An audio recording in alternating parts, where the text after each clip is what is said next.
ابراہیم تو ایسے انسان تھے، سب سے منہ موڑ لیا، سب کو چھوڑ دیا، اپنے رب کو نہیں چھوڑا۔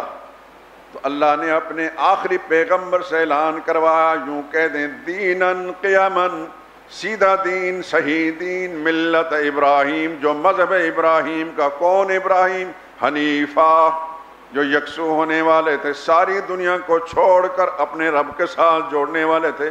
یا اللہ کس طرح؟ وما کان من المشرکین، وہ شرک کرنے والوں میں سے نہیں تھے، وہ یکجائی تھے، ہر جائی نہیں تھے، کیونکہ مشرک ہر جائی ہوتا ہے۔ مشرک ہر جائی اچھا ہوتا ہے کہ یکجائی؟ آپ اپنے محاوروں کے اندر بھی ہر جائی کو اچھا، آپ سے ملے تو آپ کے دوست، ان سے ملے تو ان کے دوست، مجھے ملے تو میرے دوست، یہ ہوتا ہے ہر جائی۔ جو کسی کا نہیں ہے وہ منافق ہوتا ہے، اور مومن موحد منافق نہیں ہوتا۔ وما کان من المشرکین، وہ کیسے حنیف تھے؟ یعنی شرک کرنے والوں میں سے نہیں تھے۔ یہ تمہید ہے۔ کس سے اعلان کروایا؟ حضرت محمد مصطفیٰ صلی اللہ علیہ وسلم سے۔ یہ تمہیدی اعلان ہے کہ میرے رب نے مجھے سیدھا راستہ دکھا دیا ہے، صحیح دین دکھا دیا ہے۔ کون؟ یعنی ابراہیم علیہ السلام کا مذہب، وہ ابراہیم جو یکسو ہونے والے تھے، حنیف تھے، ساری دنیا سے توڑ کر رب سے جوڑنے والے تھے، یعنی ما کان من المشرکین، شرک کرنے والوں میں سے نہیں تھے۔ یہ تمہید ہے۔ اب اگلی بات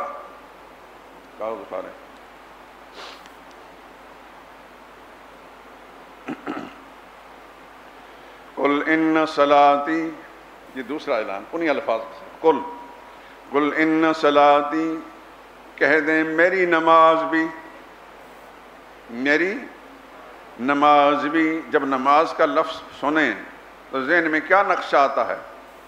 ہاتھ باندھ کر کھڑا ہو جاؤں گا، پھر رکوع میں جھک جاؤں گا، پھر سجدے میں پیشانی زمین پر رکھنی ہے، پھر دوزانو ہو کر بیٹھ جاؤں گا۔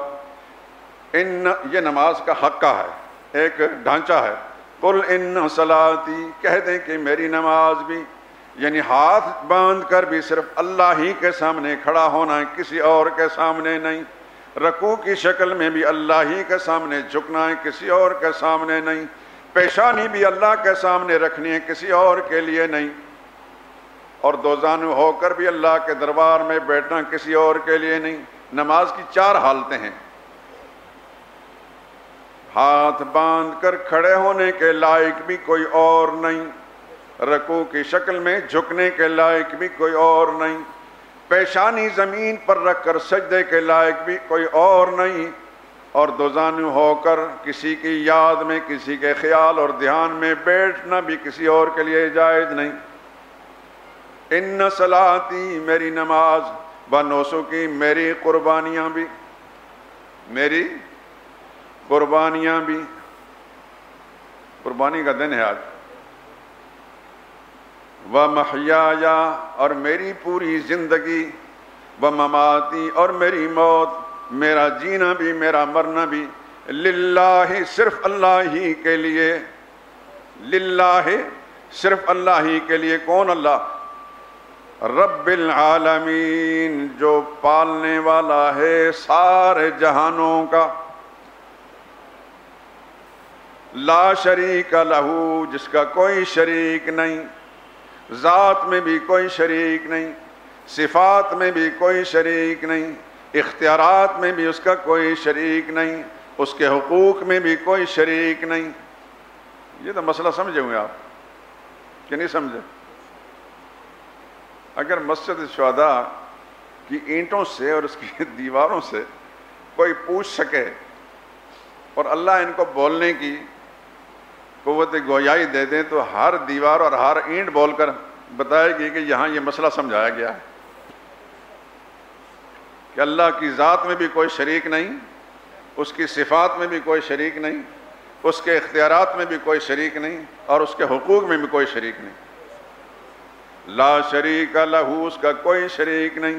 وَبِذَالِكَ أُمِرْتُ، مجھے اسی بات کا حکم ملا ہے، یہ نبی اعلان کر رہے ہیں۔ وَبِذَالِكَ أُمِرْتُ، مجھے اس بات کا حکم ملا ہے کہ اپنی ذاتی زندگی میں اسی پر کاربند رہوں اور ساری دنیا کو یہ بھی پیغام سنا دوں، لا شریک لہ، اس کا کوئی شریک نہیں، بذالک امرت وانا اول المسلمین، ساری دنیا کے سامنے اعلان کر رہا ہوں میں ساری دنیا کے مقابلے میں سب سے پہلے اللہ کا فرمان بردار ہوں۔ آج کے دن کا عمل، سب سے اہم عمل کیا ہے آج کا؟ قربانی۔ جو شخص اللہ کے نام پر قربانی کرتا ہے، بات کو غور سے سمجھیے اور پورے دل میں جگہ دے کر سمجھیے، اللہ کے نام پر قربانی کرنے والا وہ مشرک نہیں ہو سکتا، اس میں شرک کے جراثیم نہیں ہوں گے، اور جہاں ہیں خدا نخواستہ تو اس کا ظاہری عمل تو ہو سکتا ہے جانور کو لٹا کر چھری پھیرنے کا، لیکن اس کی قربانی قربانی نہیں ہے۔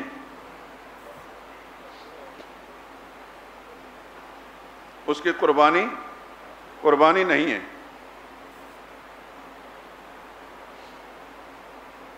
ورنہ بہت ساری قومیں اس سے پہلے بھی اور اب بھی قربانی دیتے ہیں، لیکن اپنے بناوٹی اور خود ساختہ معبودوں کی خوشنودی کے لیے۔ مومن، مخلص مومن اپنے حقیقی محبوب، حقیقی معبود، معبود حقیقی بھی وہی ہے اور معبود حقیقی بھی وہی ہے، معبود حقیقی کے نام کے سوا کسی اور کی قربانی نہیں دیتا، اور جس نے اخلاص کے ساتھ قربانی دی یا دے رہا ہے اس کے اندر شرک کے جراثیم نہیں ہو سکتے۔ یہ دو چیزیں اکٹھی نہیں ہوں گی۔ اور خدا نخواستہ اگر کہیں ایسی چیز نظر آتی ہے، اللہ نہ کرے کہ کہیں ہو، تو سمجھے کہ وہ قربانی نہیں ہے، وہ ایک نمائش ہے، ایک عمل ہے، نمائش ہے، تماشا ہے، وہ قربانی نہیں۔ قربانی کی نسبت اللہ کے نبی نے پوچھا گیا قربانیاں کیا ہیں؟ فرمایا تمہارے باپ ابراہیم کی سنت ہے، ان کا طریقہ ہے۔ قربانی ابراہیم علیہ السلام نے بھی دی تھی، بلکہ ابراہیم علیہ السلام کی ساری زندگی قربانیوں سے ہی عبارت، وہ سراپا قربانی ہے۔ اللہ کی مرضی پر ماں باپ کو قربان کر دیا، رشتہ داروں کو قربان کر دیا، علاقے کو قربان کر دیا، قوم کو قربان کر دیا، حاکم وقت کو قربان کر دیا۔ یہ سب قرآن سے ہمیں پتہ چلتا ہے۔ ان کے سامنے دو راستے تھے، ماں باپ، خاندان، ان کو خوش کر لوں یا رب کو خوش کر لوں، تو پھر انہوں نے اللہ کی رضا اور خوشنودی حاصل کرنے کے لیے سب کو چھوڑ دیا۔ اسی لیے تو ان کا لقب بن گیا حنیف۔ حنیف کا معنی ابھی میں سمجھا چکا ہوں۔ حنیف کا کیا معنی ہے؟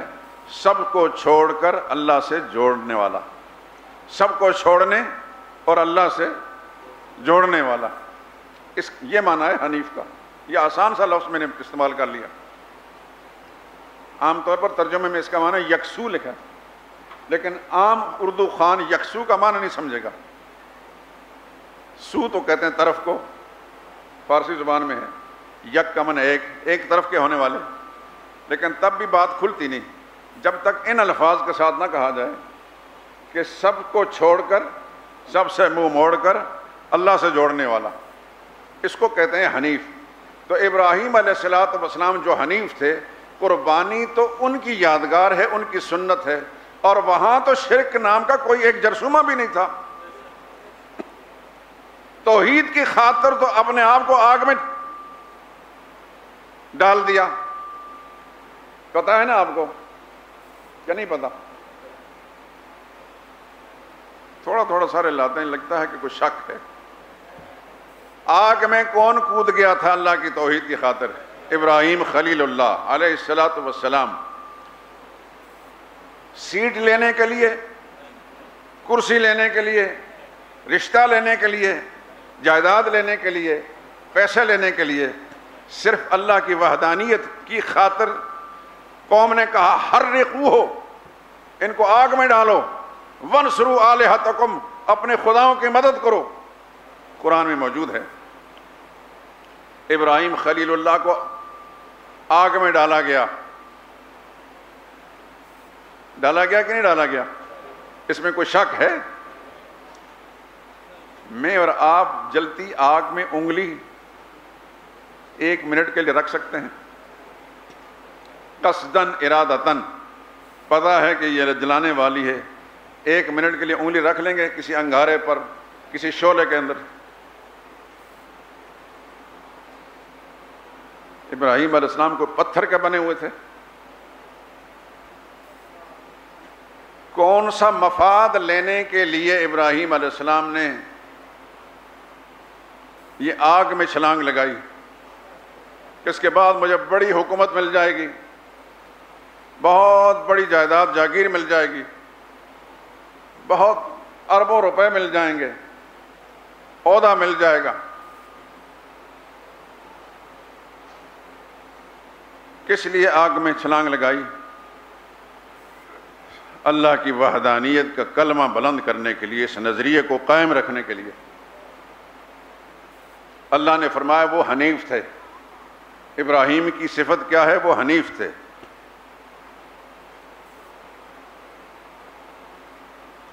تو اللہ نے اپنے آخری پیغمبر کو فرمایا کہ آپ بھی اپنی نسبت جوڑیں ابراہیم کے ساتھ۔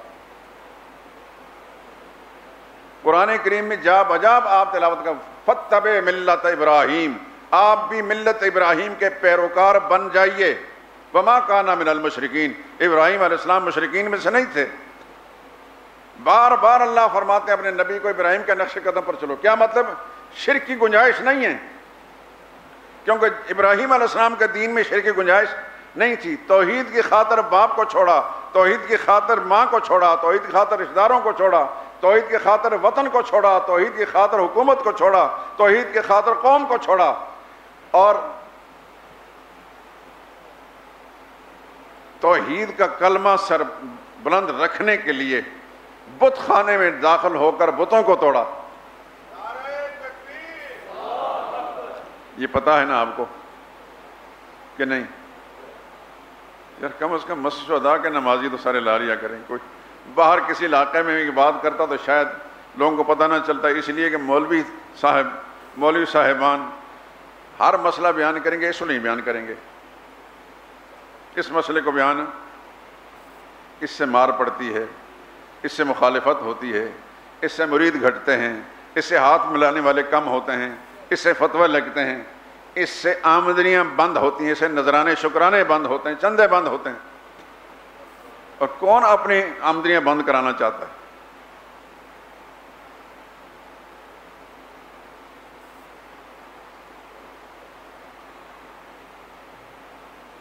میں نے مسجد شہداء میں صرف اللہ کی توفیق سے جو کچھ بھی بیان کیا یا کر رہا ہوں، اپنے ذاتی خوبی اور کمال کی بنا پر نہیں، نہ پہلے تھی نہ اب ہے، نہ کبھی دعویٰ رہا۔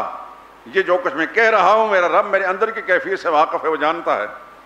تصنع نہیں، بناوٹ نہیں، دھوکہ دہی نہیں، رب کے بھروسے پر بات کر رہا ہوں۔ کل بھی اللہ کی توفیق سے بات کر رہا تھا، آج بھی اس کی توفیق سے، اور جب تک وہ رہے گی اس کی ساتھ بات کروں گا میں۔ ابراہیم علیہ السلام آگ میں ڈالے گئے، کیوں ڈالے گئے؟ بتوں کو توڑا تھا۔ بتوں کو کیوں؟ تو بت کیا تھے؟ وہ ان کے حاجت روا تھے، وہ ان کے مشکل کشا تھے، ان کے نام کی نیازیں دیتے تھے، نظریں دیتے تھے، چڑھاوے چڑھاتے تھے۔ ابراہیم علیہ السلام نے بتوں کو توڑا، کیوں توڑا؟ قرآن بتاتا ہے لعلہم الیہ یرجعون، کہ میں نے تقریریں کر کر کے اس قوم کو سمجھانے کی کوشش کی، یہ تو باز نہیں آئے، اب جب میں بتوں کو توڑوں گا تو پھر میری طرف رجوع کریں گے، پھر شاید ان کو بات سمجھ میں آئے۔ چنانچہ ایسا ہی ہوا، ابراہیم علیہ السلام نے بتوں کو توڑا، جتنے چھوٹے تھے سب توڑ دیے، جو سب سے بڑا تھا اس کو نہیں توڑا۔ یہ پیغمبر کی فراست تھی، اللہ کی ارب و رحمت نازل ہوں صلاۃ و سلام ہوں ان پر۔ وہ آلہ قتل جو تھا نا کلہڑا، وہ ہتھوڑا اس کے گلے میں لٹکا کر نکل گئے۔ قربان دیں اللہ کے اس پاک پیغمبر پر، رب کعبہ کی قسم، آپ کے دل کی کیفیت کو میں تو نہیں جانتا، آپ جانتے ہیں، یہ آپ کا رب جانتا ہے۔ یہ میں بول رہا ہوں تو میرے دل کے اندر کی کیفیت کیا ہے کہ مجھے کس قدر پیار آ رہا ہے ابراہیم علیہ السلام پر۔ خدا ہر مسلمان کو ایسا ہی جذبہ دے۔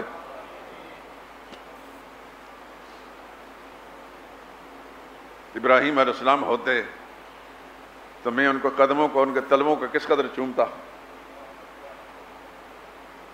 کیا عجیب چیز تھے، اللہ نے کیا عجیب چیز بنائی۔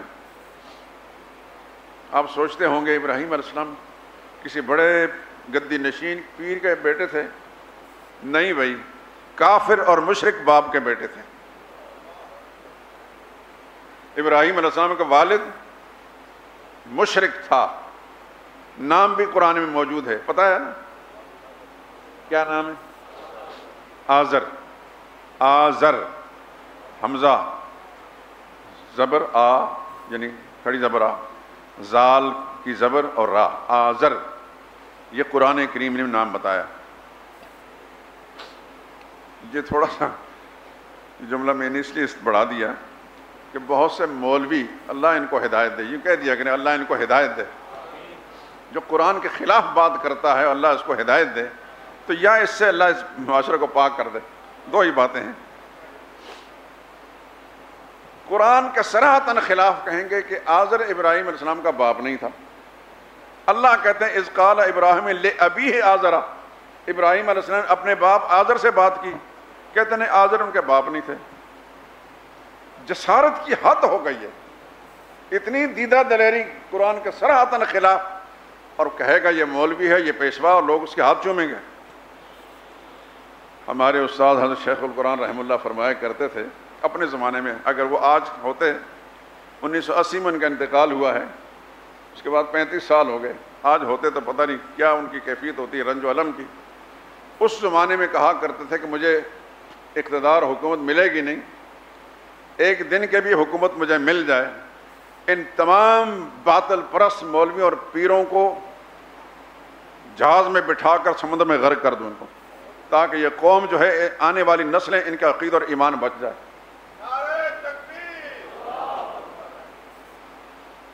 یہ مذہبی استحصالی طبقہ، میں دکھ کے ساتھ یہ بات کہہ رہا ہوں، بظاہر آپ مجھے دیکھ رہے ہیں سب، یہ بھی اسی طبقے میں سے ہے، نسبت اسی طرح ہے میری، لیکن مجھے اللہ نے ایسا صاف دل عطا کیا اپنی رحمت کے ساتھ کہ میں ایسے لوگوں کو بالکل نہیں پسند کرتا۔ رب کعبہ قسم، مجھے کوئی بھی پسند کرے نہ کرے، اچھا سمجھے نہ سمجھے، مجھے کوئی غرض نہیں اس سے۔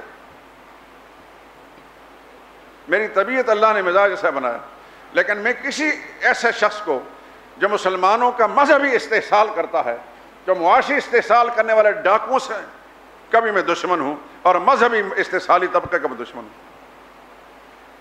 اگر یہ استحصال کرنے والا نہ ہوتا، خدا کی قسم پاکستان کو 60 سال سے زیادہ عرصہ بننا، یہاں کا ہر مسلمان قرآن کریم کے اصولوں سے واقف ہوتا۔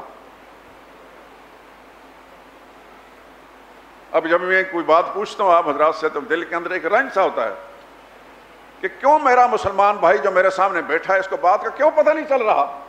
اس لیے نہیں چل رہا کہ جس کو وہ مذہبی پیشوا سمجھتا تھا، جس کو اپنا پیر سمجھتا تھا، اس پیر نے اس کے مال کو تو لوٹا ہے، اس کے جیب پر نظر رکھی ہے، اسے نذرانے تو لیے، اس کو دین نہیں سمجھایا۔ دین سمجھایا ہوتا پاکستان کا بچہ قرآن کریم کے اصولوں سے واقف ہوتا، کیونکہ یہ کتاب انسانی فطرت کے قریب ہے۔ جس اللہ نے انسان کو بنایا اس اللہ نے یہ کتاب نازل فرمائی، اس کی فطرت کے ساتھ مطابق ہے۔ تھوڑی سی توجہ دیں قرآن کریم سمجھ میں آتا ہے، اور اللہ نے تو قسم کھا کر فرمایا وَلَقَدْ يَسَّرْنَا الْقُرْآنَ لِلذِّكْرِ فَهَلْ مِن مُدَّكِرٍ، میں قسم اٹھا کر کہتا ہوں میں نے قرآن کریم آسان کر دیا ہے نصیحت حاصل کرنے کے لیے۔ فَهَلْ مِن مُدَّكِرٍ، ہے کوئی نصیحت حاصل کرنے والا؟ بار بار اللہ نے ایک صورت میں فرمایا وَلَقَدْ يَسَّرْنَا الْقُرْآنَ لِلذِّكْرِ فَهَلْ مِن مُدَّكِرٍ۔ لیکن آج ہمارا مسلمان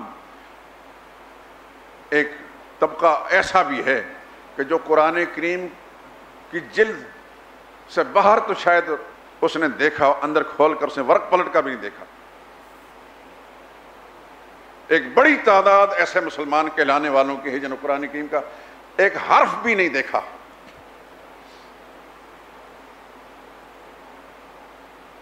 میں کئی دفعہ شاید یہ بات کہہ چکا ہوں، یہیں اسی ریگل چوک اڑوس پڑوس میں، جگہ نہیں بتاتا، ایک صاحب گریجویٹ تھے، BA کیے ہوئے تھے اور اکاؤنٹنٹ کا کام کرتے تھے ایک دکان پر. میرا اس سے ملنا تھا. اس دکان کے مالک کے ساتھ میری دوستی تھی، کبھی کبھی چلے جانا، اس سے ملاقات بھی ہو جاتی. وہ بڑے عقیدت سے ملتا. میں نے اس کو کبھی نماز پڑھتے نہیں دیکھا. کئی دفعہ میں نے اس سے کہا یار نماز پڑھ لیا کر. شروع میں اس نے ٹلانے کے لیے کہا آپ دعا کریں، وہ جیسا لوگوں کی عادت ہوتی ہے. پھر کہا، پھر اس نے کہا دعا کریں، پھر کہا پھر دعا کریں. آخر کہنے لگا جی آپ سے جان تو چھوٹتی نہیں، مجھے نماز آتی ہی نہیں. میرے تو جیسے پاؤں کے نیچے زمین نکل گئی. جوان آدمی، بڑا خوبصورت سوٹڈ بوٹڈ آدمی ہے، گریجویٹ ہے، وہ آخر ملازمت کر رہا ہے، اکاؤنٹنٹ ہے، لاکھوں روپے کا حساب کرتا ہے روزانہ، اور وہ کہہ رہا ہے مجھے نماز آتی ہی نہیں. یہ نہیں کہا کہ میں کافروں کی اولاد ہوں، میرا ماں باپ غیر مسلم، یوں نہیں کہا. نام بھی اس کا مسلمانوں جیسا تھا.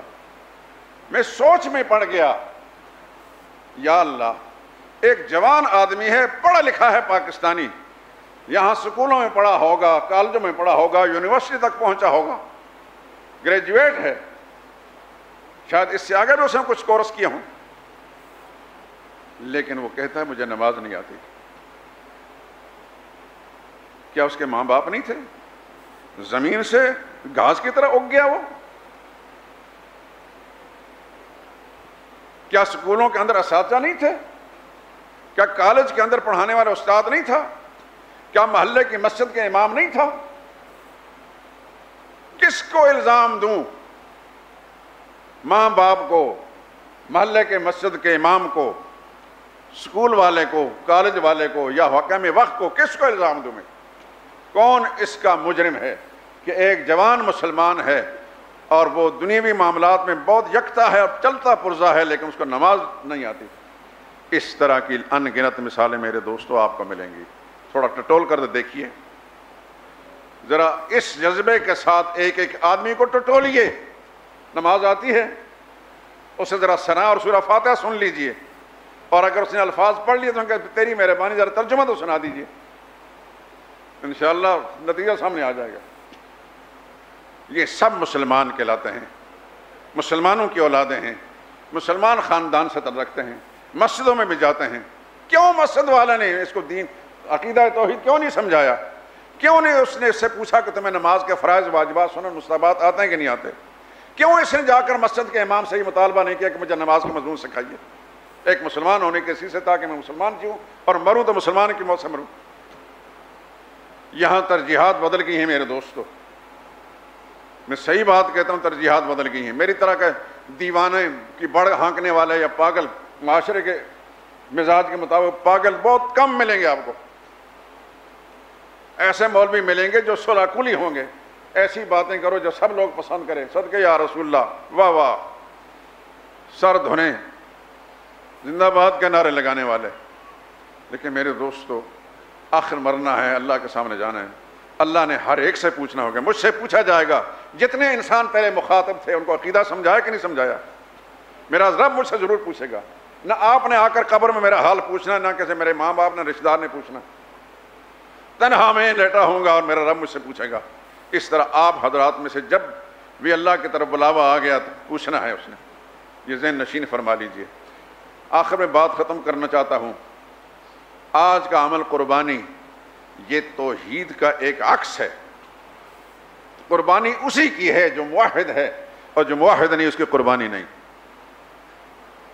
یہ ایسا ہی ہے جیسا کہ ایک موحد نہیں، مشرک انسان ہے، وہ نمازیں پڑھے اس کی نماز بیکار، روزے رکھے اس کے روزے بیکار، وہ حج کرے اس کے حج بیکار، وہ زکاتیں دے اس کی زکاتیں بیکار، وہ عمرے کرے اس کی عمرے بیکار، وہ قربانی دے اس کی قربانیاں بیکار.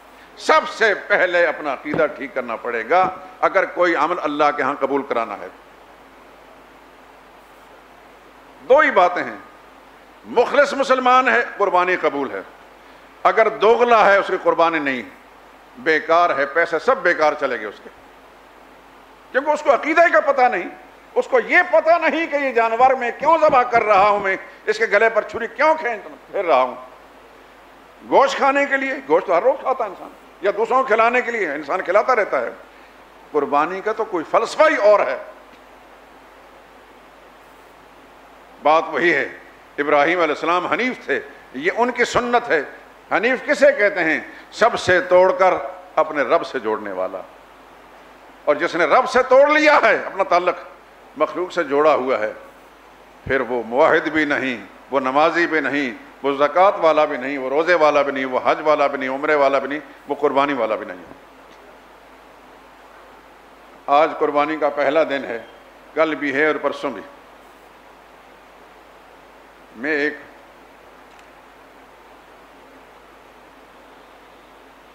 قربانی کے نیچے خریدا ہوا جانور بیمار ہو گیا، علاج سے بہتر ہو رہا ہے، عید آ گئی، کیا اس کی قربانی جائز ہے؟ بالکل جائز ہے۔ میری یہ جو مختصر سی معروضات ہیں، ہو سکتا ہے آپ کے مزاج میں آئیں یا نہیں آئیں، اللہ کرے کہ آ گئی ہوں۔